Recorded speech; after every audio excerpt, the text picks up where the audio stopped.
নমস্কার বন্ধুরা, মায়ের রান্না চ্যানেলে আপনাদের সবাইকে জানাই স্বাগতম। কেমন আছেন আপনারা? আশা করি ভালোই থাকবেন। আমি আজকে একটু আলাদা নাস্তা বানিয়ে আপনাদের সাথে শেয়ার করছি।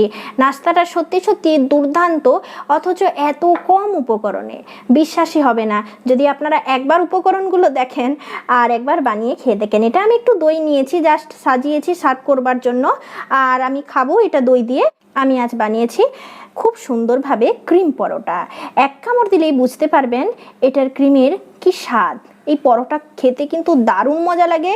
প্লিজ আপনারা চলুন আমার সাথে দেখে নেন কেমনভাবে এবং কি কি উপকরণে অতি অল্প খরচে আমি বানিয়ে নিয়েছি ক্রিম পরোটা। সুন্দর একটা নাস্তা টাইপ আপনাদের সাথে আমি শেয়ার করব। এই নাস্তা রেসিপি নাম হলো ক্রিম পরোটা। পরোটা আপনারা আটার, ময়দার বিভিন্ন রকম বিভিন্ন স্বাদের খেয়েছেন, তাছাড়াও খেয়ে থাকেন আলুর পরোটা। ক্রিম পরোটা কিন্তু একটু আলাদা ধরনের, আর এটা করতে যে বিশেষ কিছু খরচ তাও না। তাহলে চলে আসুন, আপনারাও আমার সাথে থেকে দেখে নেন কি কি উপকরণ আমি নিয়ে থাকি ক্রিম পরোটা করতে। এখানে আমি 300 থেকে 350 মতো ময়দা নিয়েছি। আর পরোটা বানাতে আপনারা জানেন ময়ান দিয়ে বানাতে হয় টোটা, তার জন্য আমি ময়ান দিয়ে নিয়ম মতো যেমনভাবে টো বানানো হয় ওইভাবেই বানাবো। এটা সরিয়ে রাখলাম। তারপর যেহেতু ক্রিম পরোটা বানাবো তার জন্য আমি এখানে নিয়েছি 200 গ্রামের মতো ময়দা।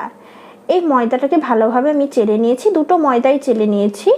আর এখানে নিয়েছি 2 চামচের মতো আমুল দুধ, এখানে নিয়েছি লিকুইড দুধ। যে ক্রিম বানাবার জন্য নিয়েছি কিছুটা পরিমাণ চিনি, কিছুটা বলতে এখানে আমি বড় চামচে 2 চামচ চিনি দিয়েছি। আর পরোটা সেকবার জন্য নিয়েছি পরিমাণ মতো গাওয়া ঘি।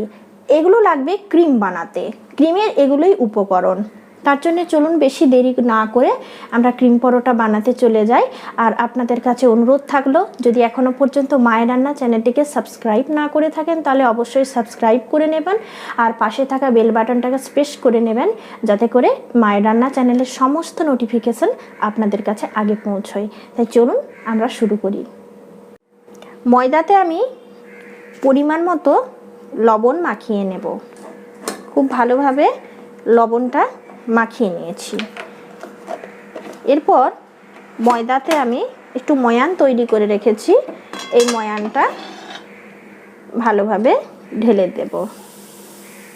হালকা একটু গরম হওয়ার পর ভালোভাবে আমি এটা মেখে নেব। ময়ানের সাহায্যে ময়দাটা খুব ভালোভাবে আমি মেখে নিয়েছি। দেখুন এটা মুঠো করলে এরকম হয়ে যাচ্ছে, তার মানে বুঝতে হবে ময়ানের সাথে খুব ভালোভাবে এটা মাখানো হয়ে গেছে। এরপর কম কম করে জল অ্যাড করব আর ময়দার একটা ভালো মতো টো বানিয়ে নেব। ময়দাতে কখনো একসাথে অনেক জল দিতে নেই, কম কম করে জল দেব আর একটা টো বানাবো। খুব ভালোভাবে আমি টোটা বানিয়ে নিয়েছি, আর এটা এখন কিছুক্ষণ রেস্টে রেখে দেব এবং চলে যাব ক্রিম তৈরি করতে। গ্যাস অন করে দিয়েছি, আর আমি এখানে ক্রিম করার জন্য যে ময়দাটা সরিয়ে রেখেছিলাম শুকনো কড়াইয়ে এই ময়দাটাকে একটু ভালোভাবে ভেজে নেব। এই ময়দাটা আপনাদের লক্ষ্য রাখতে হবে করবার সময় ভালোভাবে ভাজতে হবে।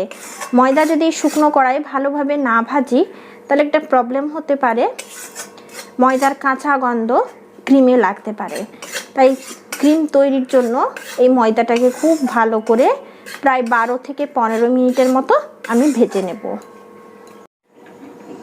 ময়দার কালার দেখে আপনারা নিশ্চয়ই বুঝতে পেরেছেন যে এটা আমি কত ভালো করে ভেজে নিয়েছি। কালারটা কিন্তু হোয়াইট নেই, এটা একটু ক্রিম ক্রিম কালার চলে এসেছে, আর ভাজতে ভাজতে এই কালারটা চলে এসেছে। আমি বুঝতে পারছি এটা পুরো ভাজা হয়ে গেছে। গ্যাস কমিয়ে দিয়েছি। এরপর আমি লিকুইড দুধটা এখানে ঢেলে দিলাম। খুব ভালো করে আমি এটা নাড়াতে চাড়াতে থাকবো। গ্যাসটা একদম অল্প করে দিয়েছি। আমি এতে হাফ গ্লাসের মতো জল দিয়ে দিয়েছি, আর এটা ক্রমশ নাড়াতে থাকতে হবে, নইলে দোলা পাকিয়ে যেতে পারে। এরপর আমি দিয়ে দিচ্ছি মিল্ক পাউডারটা। আপনারা চাইলে মিল্ক পাউডার নাও দিতে পারেন, মিল্ক পাউডার দিলে টেস্টটা ভালো আসে আরও। এরপর আমি দিয়ে দিলাম চিনি। চিনি দিলে ক্রিমটা মিষ্টি হয়। এখানে চাইলে আপনারা ইলাচি গুঁড়োও দিতে পারেন। চিনিটাকে ভালোভাবে আমি গুলে নেব। চিনিটা পুরো এটা নাড়তে নাড়তেই গলে যাবে। এই ক্রিম পরোটা খাবার জন্য কোনো তরকারি লাগে না, কোনো ডাল লাগে না। এটা সুন্দর খাওয়া যেতে পারে। বাচ্চাদের টিফিনে তৈরি করে দিলে ওরা সত্যি খুব খুশি হয়ে যায়।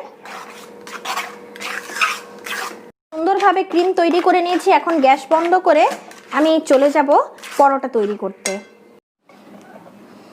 এরপর আমি পরোটাতে ক্রিম লাগাবো। একটা এইভাবে ফার্স্টে বেলে নেব, এটা রেখে দেব। আরও একটা লেচি নেব, দিয়ে গোল করে একটু আটা ছড়িয়ে কিংবা ময়দা ছড়িয়ে আরেকটা গোল মতো পরোটা বেলে নেব।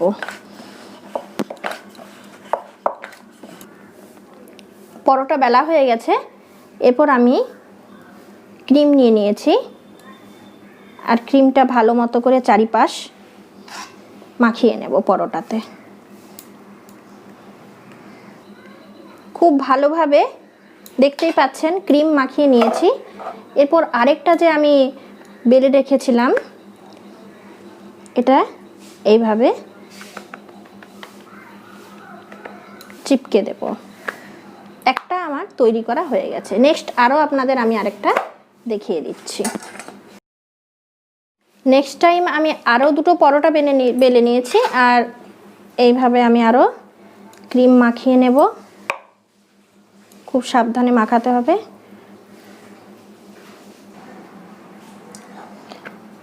ভালোভাবে আরেকটা পরোটার উপর আরেকটা এইভাবে আমি চিপকে দিলাম। দুটো হয়ে গেল। নেক্সট এইভাবে আমি পরপর বানিয়ে নেব।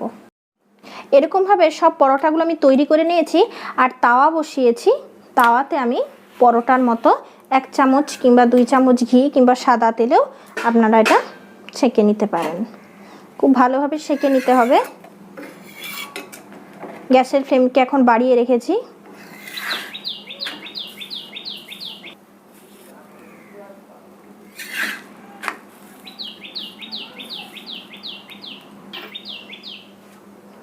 সাইডে সাইডে আমি একটু করে ঘি দিয়ে দিচ্ছি। ঘি দিলে স্বাদ ভালো আসে। খুব অল্প তেলেই হয় এটা। এমনিভাবে চেপে চেপে চেপে চেপে সেঁকে নেব। আপনারা দেখতে পাচ্ছেন এটা খুব সুন্দরভাবে আমি সেঁকে নিয়েছি, কোথাও একটুও কাঁচা নেই। আর খুব অল্প তেলে এটা করে ফেললাম। এরপর পরপর আমি পরোটাগুলো এই 1 চামচ 2 চামচ ঘিতেই সেঁকে নেব। দেখতে পাচ্ছেন বন্ধুরা, খুব গরম লাগছে হাতটা। খুব গরম গরম তৈরি হয়েছে। এইভাবেই গরম গরম আমি পরিবেশন করব। আর এটা মাঝখানটা আমি একটু করে কেটে দেব। আপনাদেরকে আমি কাটাটা দেখিয়ে দিচ্ছি। আমি এই হাতাটার সাহায্যে এইভাবে কেটে দিচ্ছি। আপনারা চাইলে একটা নাইফের সাহায্যেও কাটতে পারেন। এমনিতেই নরম, তার জন্য আমি এটার সাহায্যে কাটতে পারছি।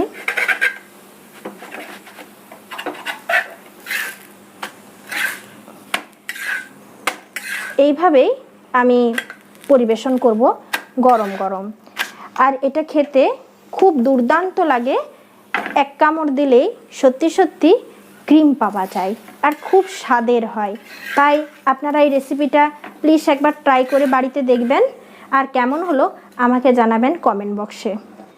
রেসিপি সমাপ্ত হয়ে গেছে। কেমন লাগলো বন্ধুরা আমার এই রেসিপিটা? যদি ভালো লেগে থাকে অবশ্যই একটি লাইক দিবেন, আর চ্যানেলে যদি নতুন হয়ে থাকেন তাহলে প্লিজ সাবস্ক্রাইব করে দেবেন। আজকে এখানেই শেষ করছি। আবার আসবো আর একটা নতুন এপিসোডে নতুন নিরামিষ রান্নার সাথে।